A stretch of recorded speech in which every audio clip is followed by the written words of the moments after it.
Hello friends, top trending study channel पर आपका स्वागत है। इस वीडियो में हम हिस्ट्री का पहला टॉपिक प्राचीन भारत के बारे में पढ़ेंगे। अक्सर आप हिस्ट्री की शुरुआत सिंधु घाटी सभ्यता या हड़प्पा सभ्यता से करते होंगे, लेकिन आज हम उससे भी पहले का इतिहास पढ़ेंगे, जहां से परीक्षाओं में प्रश्न भी पूछे जाते हैं। पहले हम टॉपिक को पढ़ेंगे और वीडियो के लास्ट में हम प्रीवियस ईयर में आए हुए क्वेश्चंस को लगाएंगे, इसलिए आप वीडियो के अंत तक बने रहें। प्रीवियस ईयर में आए हुए क्वेश्चंस को जरूर देखें, जिससे आपको पता चलेगा कि यहाँ से क्वेश्चंस कैसे बनते हैं। शुरू करते हैं। हम सबसे पहले जानते हैं इतिहास किसे कहा जाता है। तो अतीत का अध्ययन ही इतिहास कहलाता है। जिस प्रकार अभी आप कॉम्पिटिटिव एग्जामों की तैयारी कर रहे हैं, जब आपकी सरकारी जॉब लग जाएगी तो आप जो अभी का समय है उसे सरकारी जॉब लगने के बाद जो आपके नए फ्रेंड्स उस समय बनेंगे उनको बताया करेंगे कि हमने तैयारी उस लाइब्रेरी में की थी, उस लाइब्रेरी का नाम बताएंगे। हम उस कोचिंग में पढ़ने के लिए जाते थे, हमने उस टीचर से शिक्षा ली थी। मतलब जो अभी का जो समय है आपके लिए वो इतिहास बन जाएगा। तो इतिहास, एक क्वेश्चन पूछा जाता है दोस्तों, इतिहास का जनक किसे कहा जाता है? इतिहास का जनक हेरोडोटस को कहा जाता है। इनकी पुस्तक के बारे में पूछा जाता है कि हिस्टोरिका नामक पुस्तक किसके द्वारा रचित है। वेरी वेरी इंपॉर्टेंट पॉइंट है दोनों, कि इतिहास का जनक किसे कहा जाता है और हिस्टोरिका नामक पुस्तक किसके द्वारा रचित है। तो हेरोडोटस के द्वारा हिस्टोरिका नामक पुस्तक लिखित है। ठीक है। अध्ययन के आधार पर इतिहास को 3 भागों में बांटा गया है। कौन कौन सा?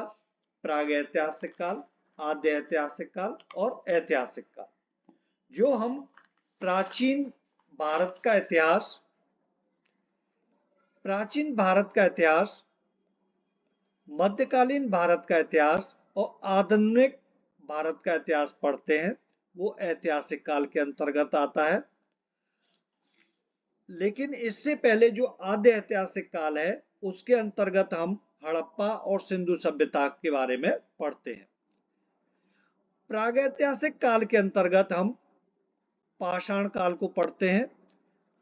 प्रागैतिहासिक काल के अंतर्गत ही हम ताम्रकाल को पढ़ेंगे इस वीडियो के अंतर्गत। पाषाण काल और ताम्रकाल दोनों को इस वीडियो में हम पढ़ेंगे, जहां से परीक्षाओं में क्वेश्चंस बनते हैं। तो प्रागैतिहासिक काल के अंतर्गत इस काल में मानव किसी लिपि और लेखन कला से परिचित नहीं था। मतलब ना तो वो लिखना जानता था और ना पढ़ना जानता था। लेकिन आद्य ऐतिहासिक काल में मानव लिपि से परिचित तो था, लेकिन उसको हम पढ़ नहीं सकते। कुछ इस प्रकार की लिपि थी जिसको हम पढ़ नहीं सकते हैं आद्य ऐतिहासिक काल के अंतर्गत। ऐतिहासिक काल में मानव किसी न किसी लिपि से परिचित है और उसे हम पढ़ भी सकते हैं। शुरू करते हैं प्रागैतिहासिक काल, जिसे हम 2 भागों में पढ़ेंगे, पाषाण काल और ताम्रकाल। पाषाण काल का टाइम पीरियड काफी लंबा है, इसलिए हमने उसको 3 भागों में विभाजित किया है, पुरापाषाण काल, मध्य पाषाण काल और नवपाषाण काल। पाषाण काल के बारे में बताता हूं आपको। पाषाण काल भारत में सर्वप्रथम 1863 ईस्वी में रॉबर्ट ब्रूसफुट के द्वारा पाषाणकालीन सभ्यता की खोज की गई थी। कई बार परीक्षाओं में क्वेश्चन पूछा गया है कि पाषाणकालीन सभ्यता की खोज किसके द्वारा की गई थी। तो रॉबर्ट ब्रूसफुट के द्वारा पाषाणकालीन सभ्यता की खोज की गई थी। इंपॉर्टेंट पॉइंट है, आपको ये नाम याद रखना है। कब की गई थी? 1863 ईस्वी में। ठीक है। क्वेश्चन परीक्षाओं में बनता है, भारतीय पुरातत्व का पिता किसे कहा जाता है? भारतीय पुरातत्व का पिता सर अलेक्जेंडर कनिंघम को कहा जाता है। ये भी इंपॉर्टेंट नाम है। ठीक है, तो ये भी आपको याद रखना है, इंपॉर्टेंट है। अध्ययन की दृष्टि से पाषाण काल को हमने 3 भागों में बांटा है, पुरापाषाण काल, मध्य पाषाण काल और नवपाषाण काल। सबसे पहले पढ़ते हैं हम पुरापाषाण काल को। यह इतिहास का सबसे प्रारंभिक समय था। इसकी काल अवधि 20 लाख ईसा पूर्व से 12,000 ईसा पूर्व मानी जाती है। ये जो काल अवधि है वो एनसीईआरटी के मुताबिक है। अलग अलग विद्वानों का अलग अलग मत है, इसीलिए अलग अलग किताब में अलग अलग काल अवधि दी गई है। तो यहाँ से परीक्षाओं में बहुत कम प्रश्न पूछे जाते हैं, लेकिन यदि क्वेश्चन यहाँ से बनता है तो आपको एनसीईआरटी के मुताबिक ही मेंशन करना है, मतलब उसी पे टिक करना है। 20 लाख ईसा पूर्व से 12,000 ईसा पूर्व। इसी समय के मानव को आदि मानव कहा जाता है। जो पुरापाषाण काल जो मैंने टाइम पीरियड बताया है 20 लाख ईसा पूर्व से 12,000 ईसा पूर्व का जो मध्य का जो समय था, उसी समय के मानव को आदि मानव कहा जाता है। इस काल में मानव का जीवन अस्थिर था। शिकार करके वो भोजन का संग्रह करता था। अगला पॉइंट है, तो इस काल में अपना पेट भरने के लिए भोजन की खोज में इंसान जंगलों में भटकता था, जहां उसको जैसे जंगली जानवरों को मार के खाता था, फ्रूट्स खाता था और फूल पत्ती, जिससे वो उसका पेट भर सके। तो उसका जीवन अस्थिर था, मतलब एक जगह स्थिर नहीं था, वो जहां इधर उधर जंगलों में भटकता रहता था और अपने पेट को भरता था। इस समय का मानव खानाबदोश था। कहने का मतलब जैसे इस समय जैसे जंगली जानवरों को आप देखते होंगे, अपना खाना पीना खाया, बाकी किसी से कोई मतलब नहीं, बस मस्त रहे। उसी तरीके से बस अपना पेट भरता था और किसी काम में और कोई रुचि नहीं थी। नेक्स्ट पॉइंट है, इस समय मानव की सबसे बड़ी उपलब्धि आग की खोज थी। वेरी वेरी इंपॉर्टेंट पॉइंट है, परीक्षाओं में कई बार पूछा गया है ये पॉइंट कि आग की खोज किस काल में हुई थी। आग की खोज पुरापाषाण काल में हुई थी। इंपॉर्टेंट पॉइंट है। इस समय मानव पत्थर के बड़े बड़े औजारों का इस्तेमाल शिकार करने के लिए करता था। ठीक है, इस तरीके से ये जो औजार बना रखे पत्थरों के, इस तरीके से औजार होते थे और शिकार करने के लिए वो इनका यूज करता था। नेक्स्ट पॉइंट है, इसी काल में मनुष्य ने सर्वप्रथम चित्रकारी करना प्रारंभ किया। भीमबेटका की गुफाओं में इस काल के चित्र देखने को मिलते हैं। ये भीमबेटका की गुफाएं कहाँ हैं? मध्य प्रदेश में है। ठीक है, नेक्स्ट पढ़ेंगे हम मध्य पाषाण काल।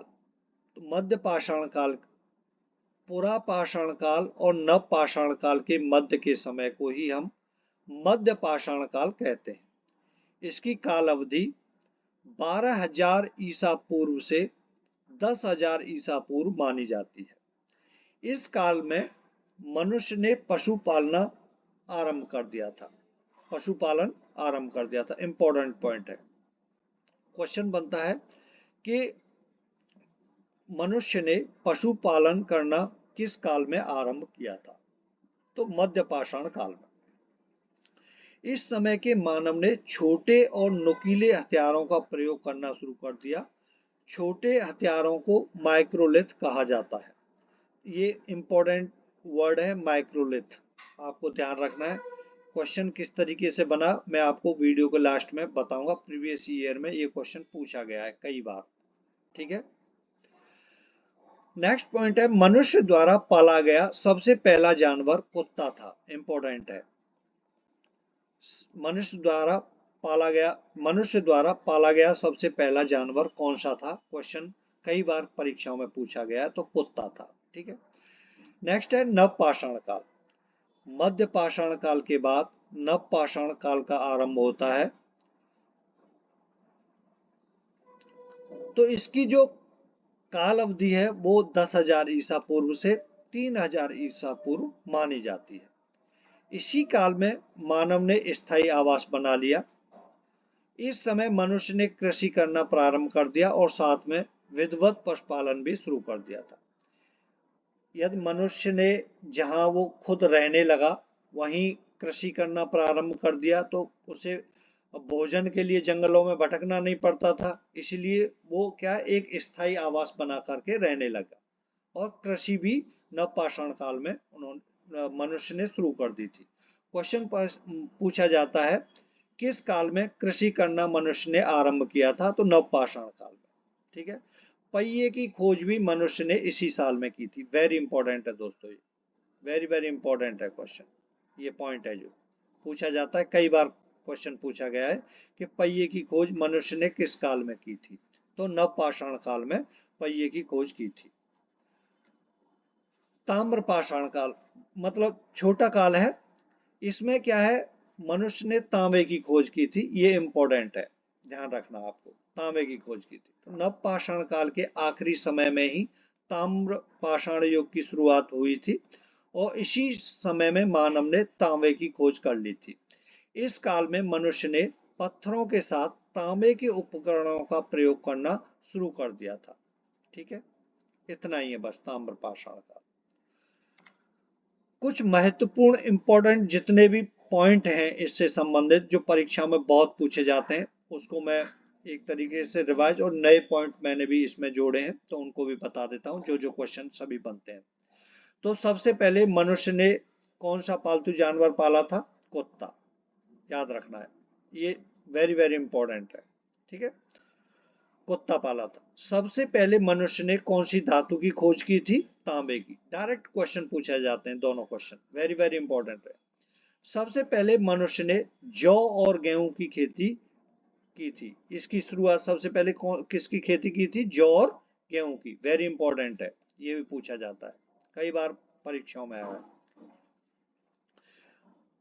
मेहरगढ़ जो कहाँ है, बलूचिस्तान पाकिस्तान में है, मनुष्य ने यहीं से कृषि करना आरंभ, सबसे पहले मनुष्य ने कहाँ से कृषि करना आरंभ किया था, कहाँ से, मेहरगढ़ से, कई बार परीक्षा में आया, मेहरगढ़ से।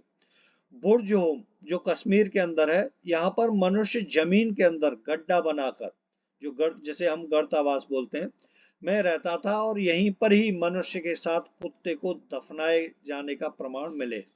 तो कुत्ते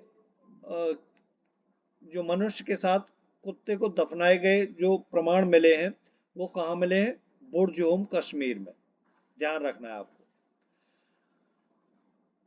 कोल्डी हवा उत्तर प्रदेश में जगह है, वो यहाँ से सबसे पहले चावल के प्रमाण मिले हैं, ये भी इंपॉर्टेंट पॉइंट है।